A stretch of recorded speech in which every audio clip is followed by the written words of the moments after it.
I'm so sorry. Is when everything will start to just get sloppy, and you'll and yeah, just the Bible is one of the best things you can read. Read the Bible. Read the freaking Bible. So say that whole thing one more time, so that way, if we wanted to do it, some editing, you could even edit this out, and then you can continue on and just kind of repeat the whole thing about the heart again. So yeah, like it says in the Bible, the heart is deceitful above all things, and also not paying attention to your feelings and being self-controlled.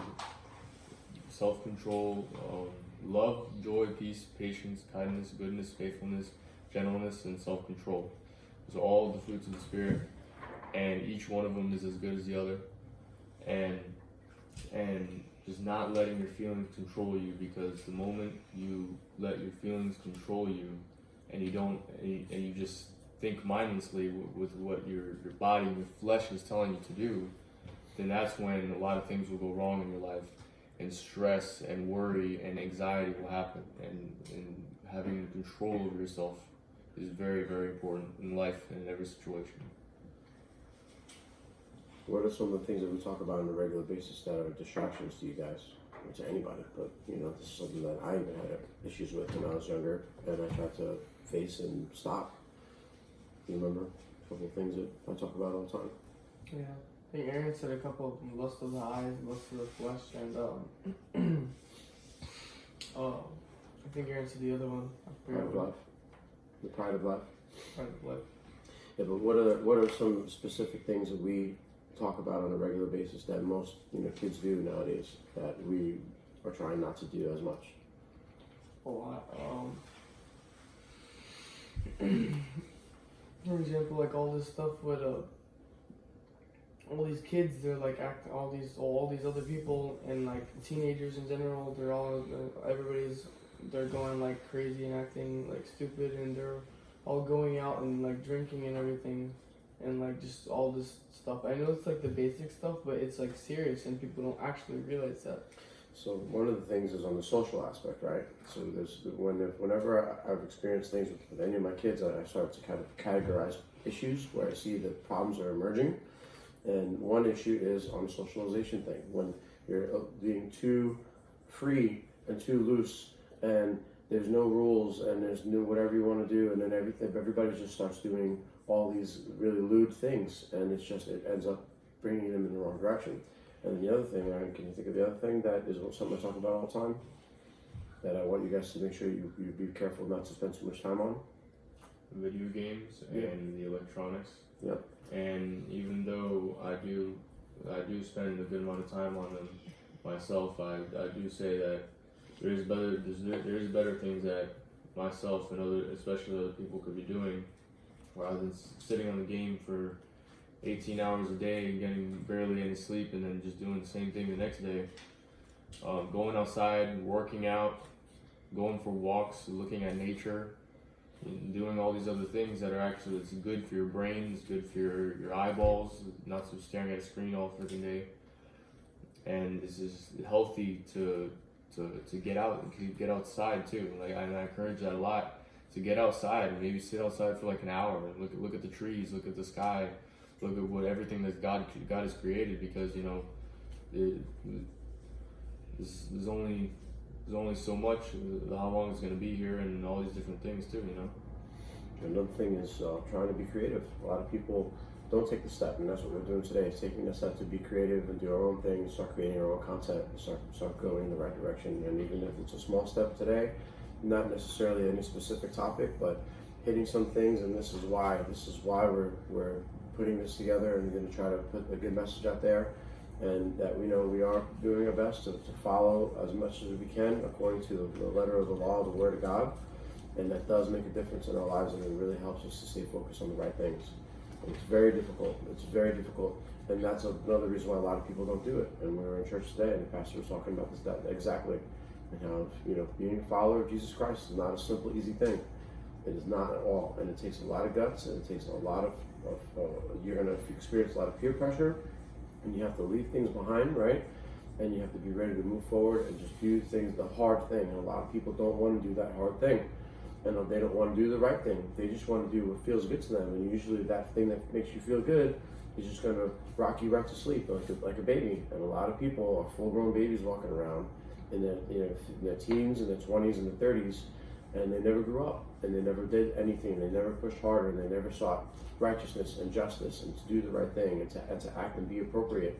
You know, we watch a lot of different podcasts and a lot of clips on Instagram from a lot of different people, and not to name anybody, but you know, people are trying to promote how to act right and be right, and there's people that are coming against them because they have a good message, a positive message, and you know, people need to start acting and behaving properly. We live in this beautiful United States of America, and they've ripped a lot of what our foundations were built upon in America out from underneath us, and now they're wondering why people are acting like fools. But, well, it's not. It's very clear why people are acting like fools. It's very clear, and you guys are being trained and taught the truth and real history and biblical standards, which were what created this country in the first place, and you actually appreciate it, and you're not against what America stands for, and you know, it's going to make a difference. And you know, at some point, there's going to be a chance that we're going to be able to stand in the gap, and I really hope that all of us are going to be able to stand in the gap and to do the right thing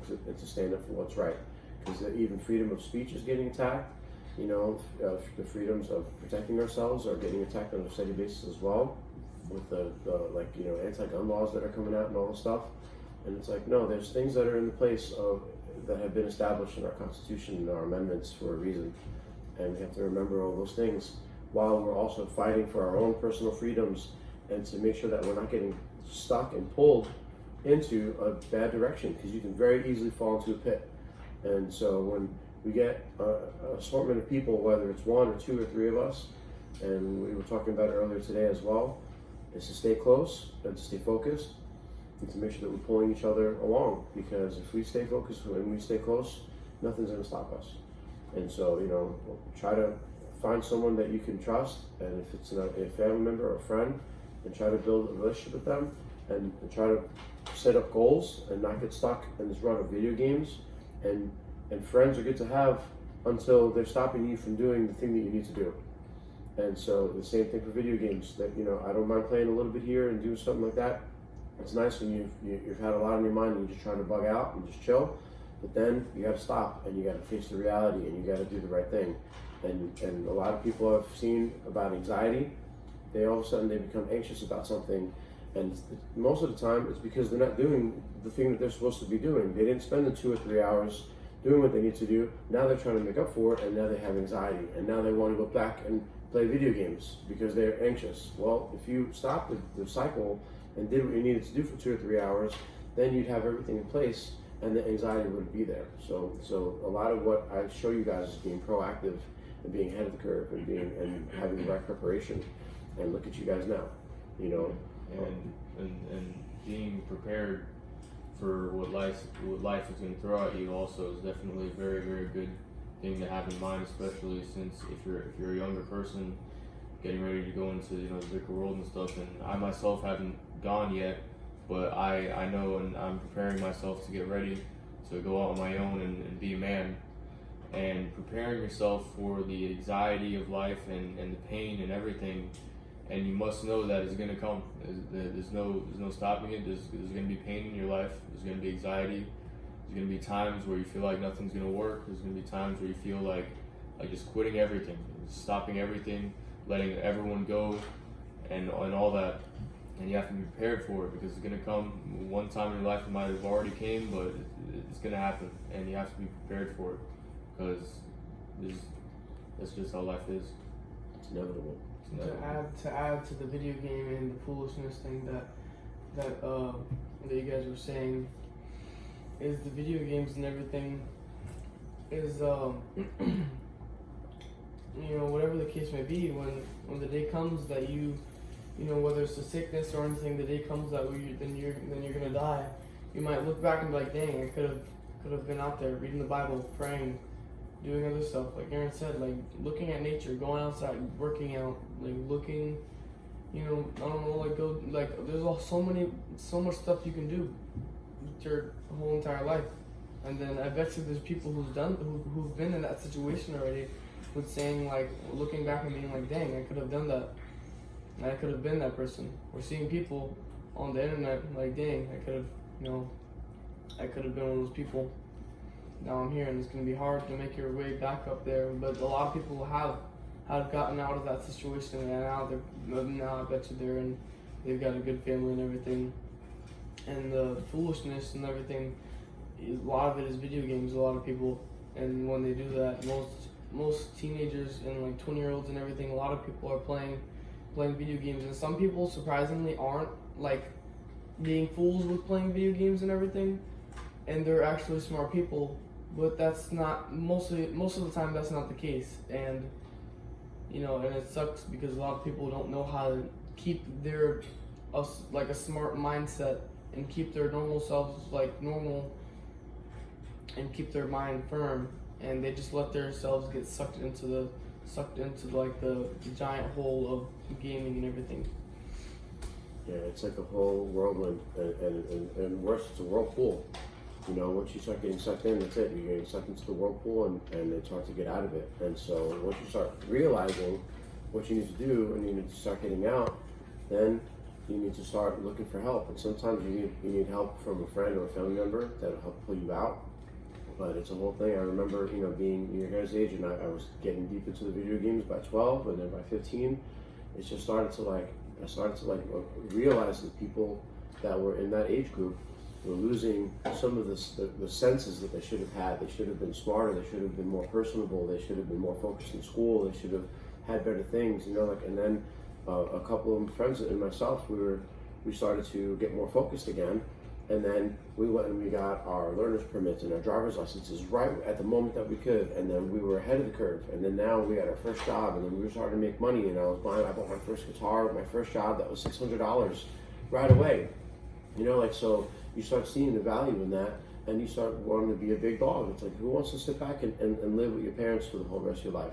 It's tough, things are expensive, but if you never get up and work and do what you gotta do, you're gonna be sitting here and be forced to live with me for a long time because whatever, but I'm not gonna be okay with that, and you guys know that. You guys need to work and do what you need to do, and I would love for you all to stay while you save money, while you're being big dogs, and while you're saving and doing the right thing. So, just gotta stay focused, and this is going to be a great start to a lot of great things, and hope a lot of people get a really good word out of what we're saying, and understand that we're coming from the best heart that we can. And for you guys' age, I'm like blown away at the things that you guys know. It's really awesome. All right, so guys, make sure you subscribe to our channel, and make sure that you tune in for our next podcast coming up soon. And make sure you eat some of these little yummy, little spicy chips that are in circular fashion, and enjoy them. Take care, guys. Later. See you.